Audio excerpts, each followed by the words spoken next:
So fermentation's finished. We know fermentation's finished because we've had the same reading on our hydrometer for 2 days. It's down below 990, which is where we want to be, and that's what we're really pleased about. What we now need to do is get rid of all the gases that are in the liquid. What happens is when the yeast converts the sugar to alcohol, it gives off CO2, and that CO2 is present in the liquid. We need to get rid of that, otherwise the finings don't work very well.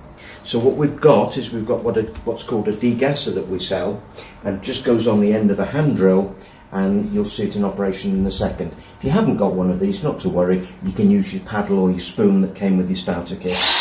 But we're just giving it a good whiz, as you can see.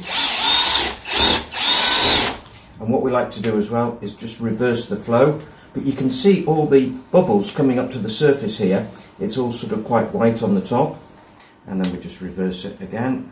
There we are. And reverse it.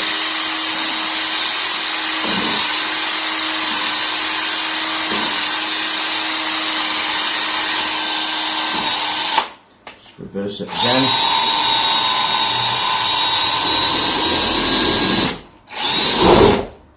And get all these bubbles and gas out of it.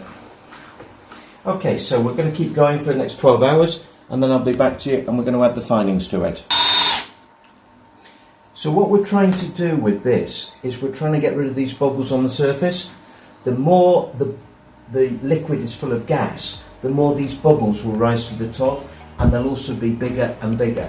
So we're going to have to repeat this process probably 3 times over the course of the next 12 hours. Just keep doing the same as we're doing. If you find that you haven't got any bubbles appearing, the chances are you've done a pretty good job at degassing.